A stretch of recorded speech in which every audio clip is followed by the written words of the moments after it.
Hello, Louisa, and welcome to the My Local Marketer podcast. How are you doing? Hi there. Thanks for having me, Maria. It's really good to be here on my first podcast, actually. And this is my first one too, so Excellent. Yay! Let's do a high five. Yeah. If you can't see, just a high five. So, congratulations on How to Leave a Group Chat book. Very exciting. Thank you. Yes, it's because you have published before, haven't you? But this is your first. It's my first book. I've had some poems in anthologies before. Yes. A few different anthologies, but this is the first actual book that I've seen through to publication.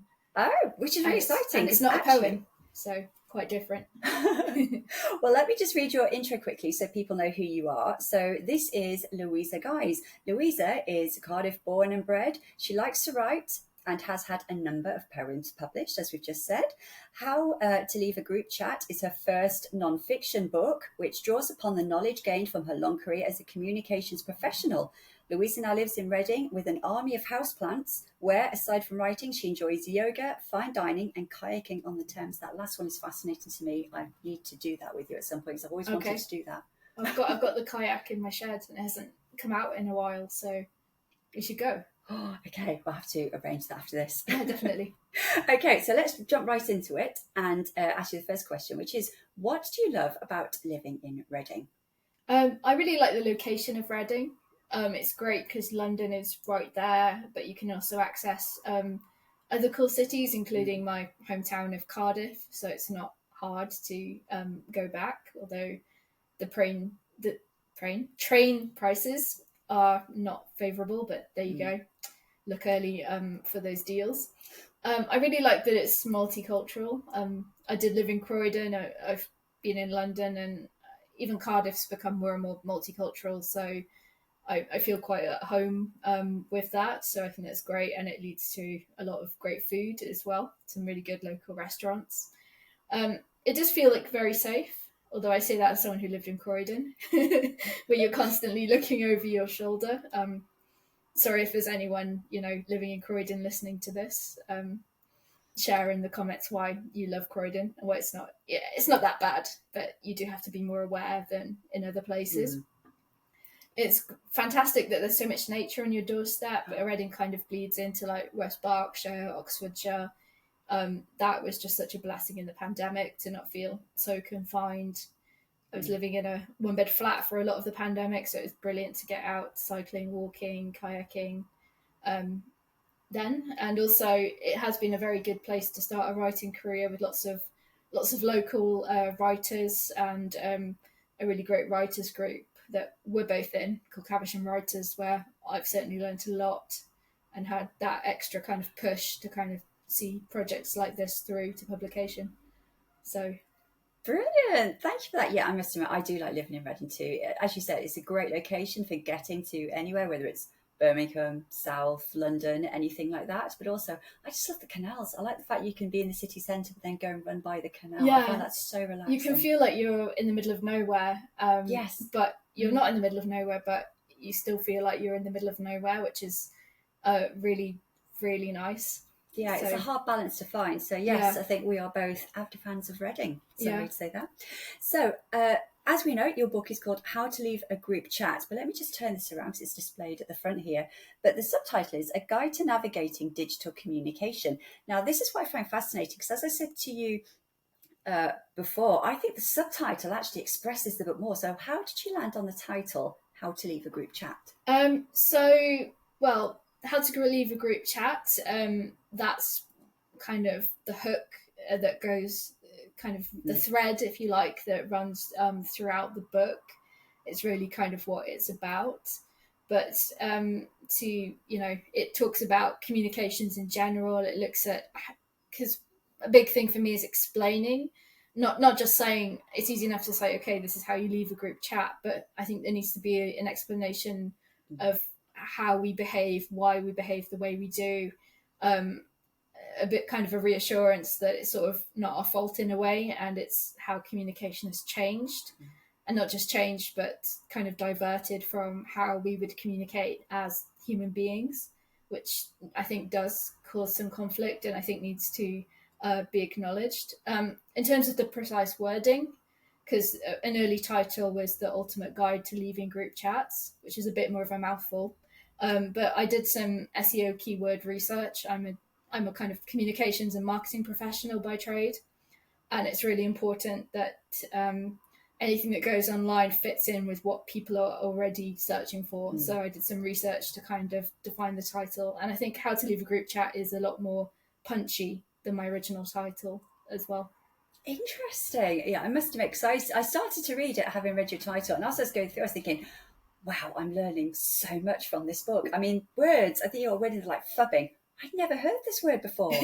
Fascinating. So, yeah. I learned a lot too when I was actually putting it together. There's a lot in there that surprised me and that I didn't know about as well. So fascinating. So I'm really glad to hear that you also learned something from it, and that was kind of the purpose. Honestly, I mean, I've got this book here, so if you can't see, I've quickly turned it around and scanned through. I have just started to do this. You see, I've got post-its, I undermine, I mark. Wow, that's excellent. Yeah, because that's how I learn. And yeah, in fact, before we finish, let me ask you about this one bit at the end. I've got the post-it in because I think that was fascinating. But yeah, I was finding stuff throughout the whole book as I went along. So that actually leads me nicely into the next question for you, which is on chapter 2, which again, for me was fascinating because in chapter 2, which is communicating in different dimensions, you actually discuss how you communicate in these different dimensions, which could you outline that for our listeners? Yeah, so I termed it dimensions, so that it's sort of metaphorical dimensions, because it's kind of communication in relation to kind of space and time in a way, and where you physically kind of are or physically aren't. So I talk about the first dimension, and that's as Maria and I are sitting here talking, as we're talking together right now. So Maria's smiling and she's leaning on the table. She's moving her head a little bit. I can see that she's reacting to my body movements. She can see how I'm moving, how I'm talking. We can hear each other's tone of voice, which you can kind of hear in the podcast, but it'll be a little different. So we're just communicating as two humans as we're supposed to communicate with each other. And so that's the first dimension. There's nothing blocking our communication. There's nothing distorting it.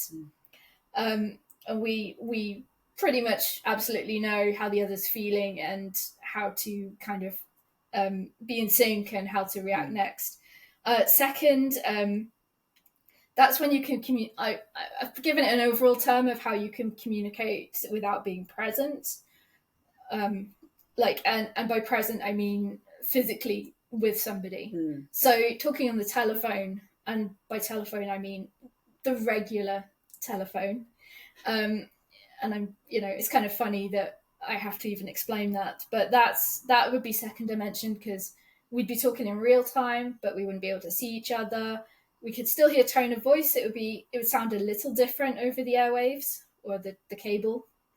But we'd still have a good idea. Like, you could probably tell, for example, if she was upset and you could hear some sniffing or some crying, you could probably still ask, without too much prompt, are you okay? If she's laughing, you could probably tell if she's giggling at something in the background, if something's going on.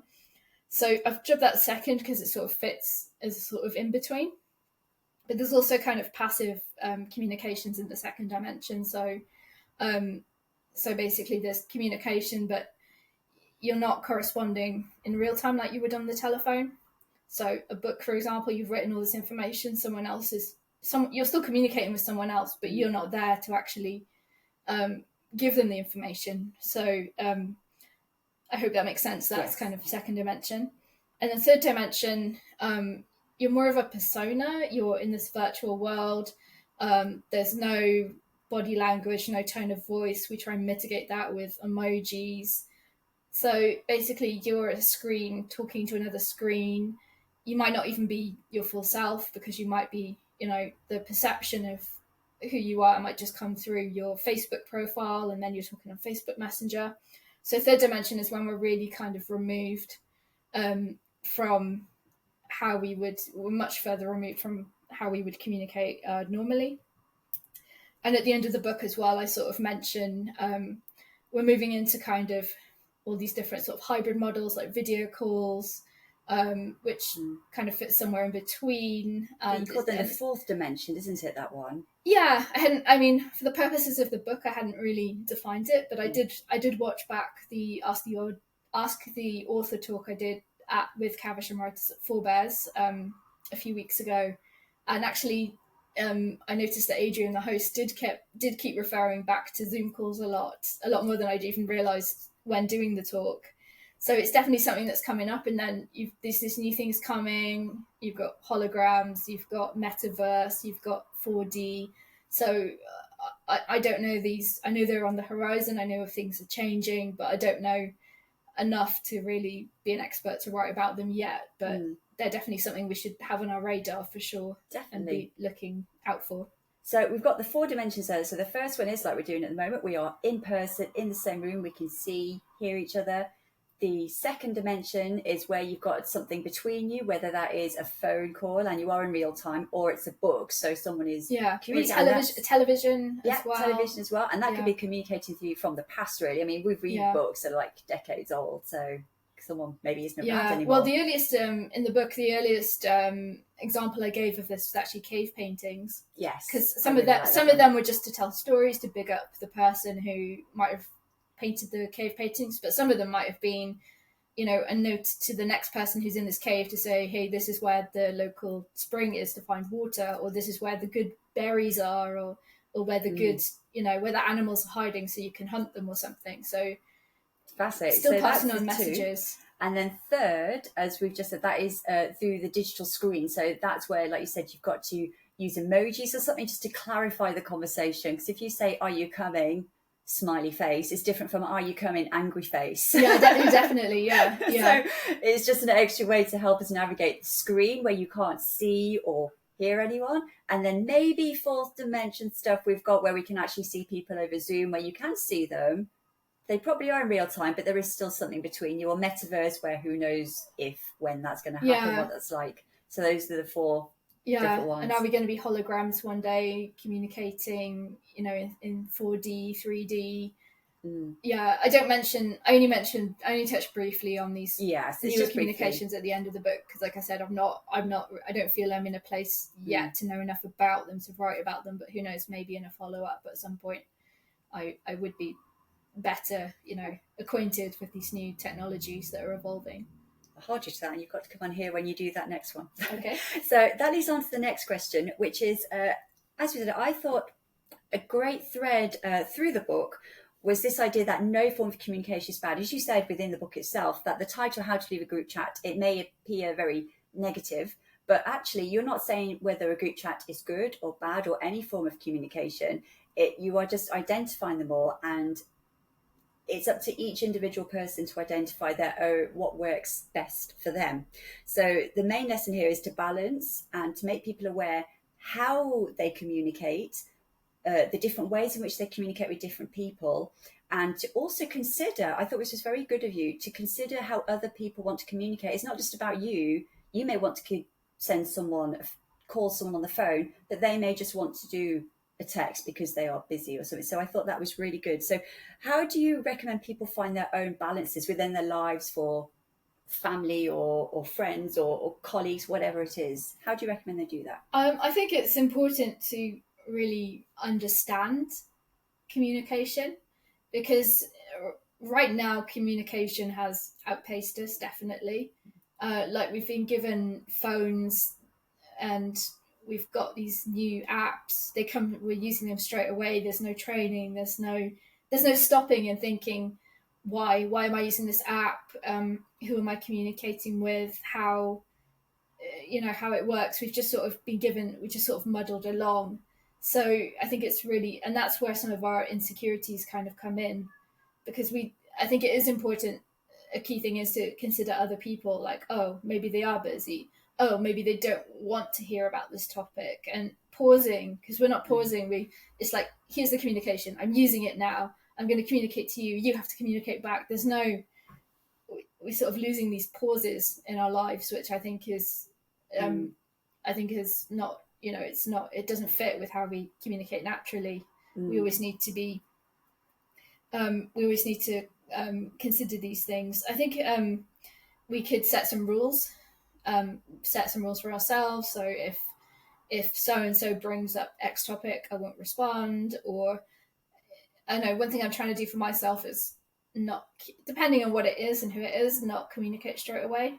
Like see a message and okay, I can think about it and reply later, even though I think, I don't know, maybe the part of my brain, maybe the what's it called, they have a word for it, the archaic part of the brain. Oh, monkey mind. Mammalian or something. I think. Well, I've heard monkey mind. Okay, monkey mind. That's a good topic. That's a good term. But the monkey mind is like, oh no, getting anxious and wants to reply straight away, but actually, I don't need to. And I'm trying to see my phone as we used to see the answering machine at home. Like, it used to be, oh, let's just let the phone ring and we'll check the answer machine later.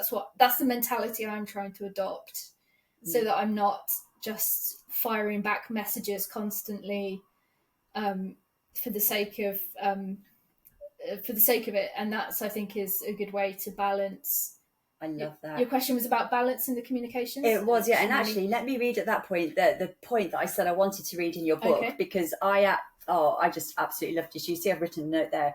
So in Louisa's book, it's page 129, if you've got the book and you want to go and read it.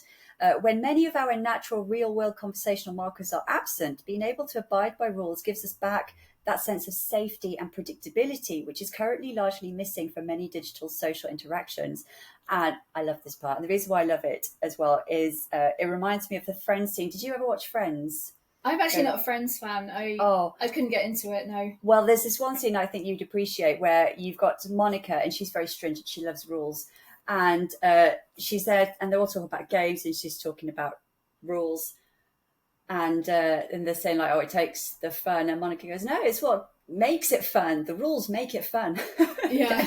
Which at the time, yeah, in hindsight, it's so true. Because like you said, if you know what you are supposed to do, how to communicate with people and when, it does give it more structure and makes you feel safer, doesn't it? As opposed to, okay, do I text back now? It's like, I don't want to. I'm just about to go into a film and I don't want to be texting someone now. Yeah. It's knowing, like, do I tell them? Is that rude? So, yeah, the rules, I think, are quite... I mean, obviously, when it's urgent. If it's like, oh, grandma's at the hospital, she's bleeding and she's in a very bad way, then obviously people would understand. You could say, okay, I'm sorry, I have to go right now. But otherwise, a lot of the stuff is just noise. It's not urgent. And that goes to my other point, which is try and use your smartphone less. It's difficult. I'm trying as well. And but always make sure you prioritize who you're communicating with in the moment. Don't spend a day with someone and spend it on your phone, giving them updates about what other people are telling you on your phone in the group chat, because then you're not really with the person that you've gone out of your way and who has also gone out of their way to be with you, to be with them. Always just remember where your focus is. I think it's very easy when you're being bombarded with so many messages at once. It's very easy to lose focus. I think that's a great suggestion. Something which I think everyone, especially your book, I think has made everyone a bit more mindful about what they should do. So that leads me off wanting to ask you. I know we've had a little discussion about this before. Why did you decide to write the book? Well, like most things that I've written, I don't really decide. Like the decisions just sort of decide for me. Like the ideas just came to me. So this actually came to me in the December 2020, around the pandemic. I was on the sofa and I was just found myself questioning. There are so many group chats on my phone. There are less now since I've written the book. But especially during the pandemic, when you couldn't communicate with anybody, this is how you communicated. And there was one chat in particular where someone was just going on and on about the same thing. Too much. It was too much. And I wasn't leaving, neither was anyone else. They just would not stop. Everything was related to that subject. Nobody told them to shut up. And you don't know in a chat, do other people, are they fine with it? Do they feel the same way? Because I knew at least one other person felt the same way that I felt. And we didn't want to tell them we didn't want to ruin their fun, but also it was annoying as well, and it was like, oh, why will they stop talking about it? Enough already.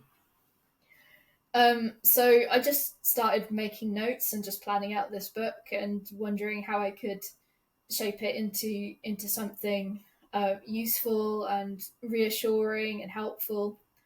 I actually had a novel on the go that I paused to write this book, and I thought this could take priority because it felt very time bound. I mean, it is very time bound. I even had to make updates as the technology was changing as I was writing it towards the end. And as I said, I'm a marketing and communications professional, and I thought I could get this out a lot quicker than a novel. Novels can take over your life. And I thought it would put me in good stead as well to have this under my belt for any future jobs. And also, I just really think we needed to talk about this because it's clearly an issue. It doesn't. A short Google search will show you there's lots of issues with people in their group chats. People just absolutely reeling because they hate the group chat that they're in a particular group chat, and they just can't leave, and everyone's having the same issue, and no one's really talking about this. There's some stuff out there about very much on the polar sides of breaking up with your phone, using your phone less, but no one's specifically kind of talking about this issue. It's fascinating, isn't it? I mean, like we said, I think before in a different conversation, if you were in a pub, as you said in your book, in an example, if you're in a pub, you could make an excuse to leave or say you needed to go. So, or you could see if other people in the group are not looking interested in the conversation. But because it's on your phone, you can't leave that. That's going everywhere with you. It's always your phone. Yeah, and you make allowances. You're like, it's on my phone. It's a bit inconvenient, and you just sort of let it rest. You don't want to leave. It's sort of just sitting there, but it's sort of chipping away at you as well. And then the same thing might come up, or it might get better. Sometimes a chat might go through a period where it's a bit annoying, and then the next one is like, oh, hey, we're all going to meet for a picnic in the park. Who wants to come? So you don't know what's going to come, but they could be two separate conversations. It would be good to have an end button sometimes for a chat, and then the next one can just come as it's necessary and actually got a purpose. I like that. I think having a purpose. I think that's very good. So do you have any tips for people who would like to, sticking on the subject of publishing, publish their own book? As you said, for your career, it's good because that's what you know. That's your expertise. Yeah. So if other people have an expertise in something, how would you recommend they go about doing that? Because for some people, they probably don't even know where to start. Well, the starting is to actually write a book. that's the start. And we're all busy. I'm busy. I have a full-time job. I technically have 2 jobs now. But you just have to be firm and set aside some time for yourself to write, even if that's not a lot, even if that's just half an hour in the morning or something. Get those words down on paper. And yes, it does take a bit of time depending on how much time you have to give to it. And everyone's writing journey will be different. I found it really helpful to join a writers group to help me get there. I know I'm plugging Clavish and Writers.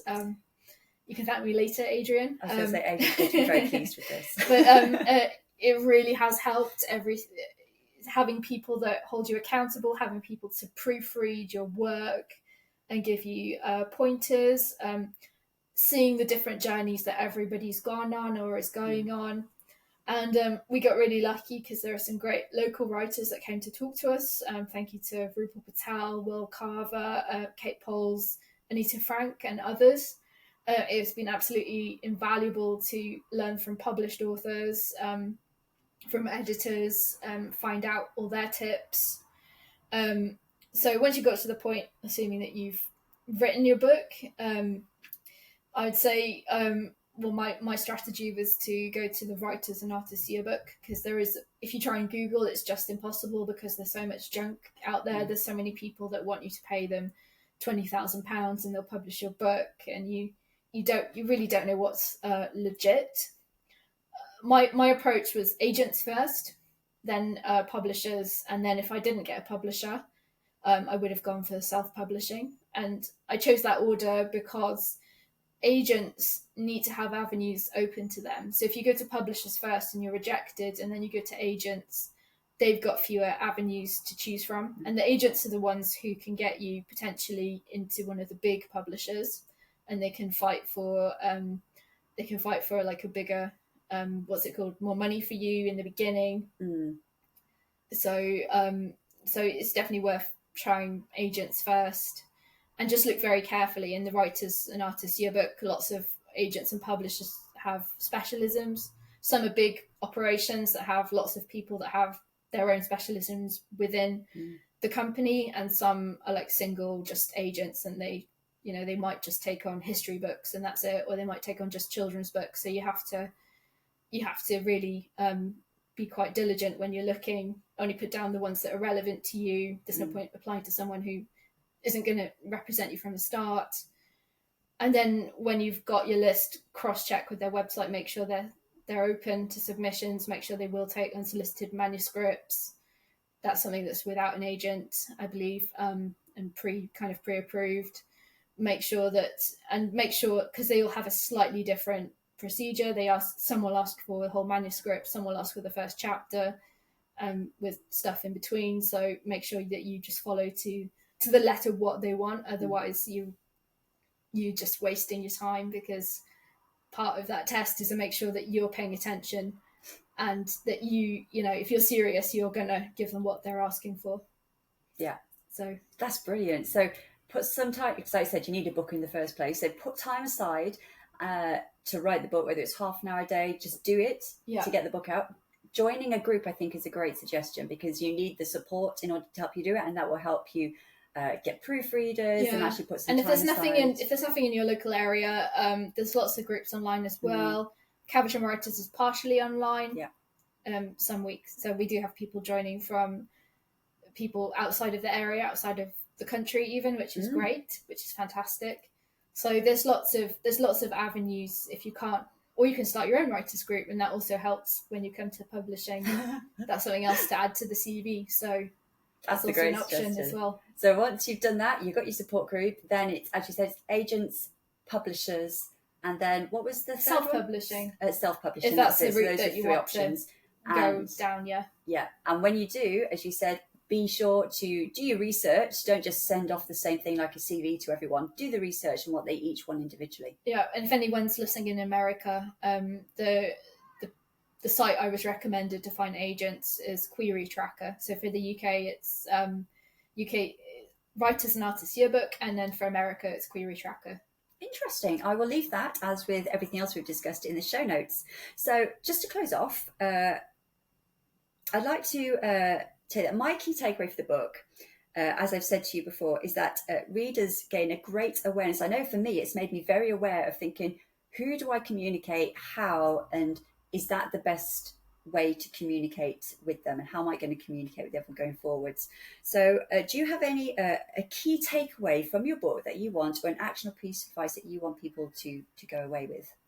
Yeah, that is definitely a huge takeaway from the book, and I'm glad that that's what you've taken away, because especially with this kind of technology, it's very much designed to be about us, my Facebook page, how I look, me, this is what I'm doing.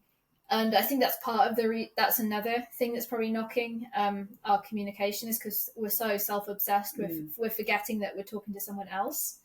We end up talking. If you talk at somebody instead of to them, it's a big difference. Like, people generally will run away from someone if they think they're just going to be spoken at. They can't get a word in. So definitely be aware of other people, and don't don't think badly of them, and don't think like, oh, they've definitely left a group chat because I did something, or they're mad at me over everything else, because that's probably not the case, and it's probably never was the case. Just try and see the positive side. Don't just fill in the gaps for the sake of filling in the gaps and think negatively. And another key takeaway is I've tried to be very balanced in the book, and I think we're living in quite toxic times where we can't be balanced on a subject, because unfortunately, if you don't agree strictly with A and you don't agree strictly with B, you're an asshole. To put it bluntly, like, people are like, how dare you say this? Well, if you don't agree with A, then you must think this and that. And like, oh, how could you think B? Then you agree with blah, blah, blah. And no, it might be the case that you're in the middle. And I think,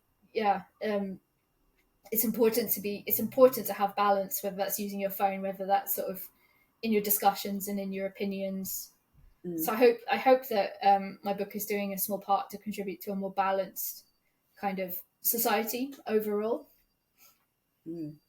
I think it really does. And like I said, it certainly made me more considerate, certainly of the way I communicate with other people, but also to appreciate that they have the right to do what they want for communication. And I need to check with them if they want to communicate in a certain way. So it's definitely, like you said, I think you've definitely encouraged that two-way communication again, which is and to be self-aware, which is a huge part of it.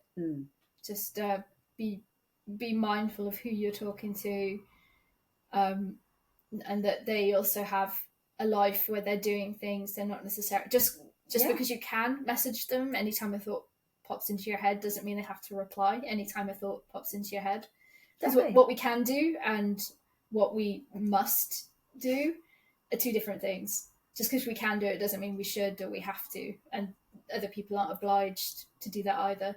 Yeah, a lot of power at our fingertips with those phones. We need to make sure that we're considerate with how we use that. Yeah. People are maybe just very stressed out and that's why they've not replied to you, so don't. Yeah, that could be a reason, Yeah. Excellent. Well, thank you so much for coming on the podcast. Thank you for having Louisa. me. It's been fun. It's been great. So yeah, until your next book, we'll see you next time. Okay, thank you very much.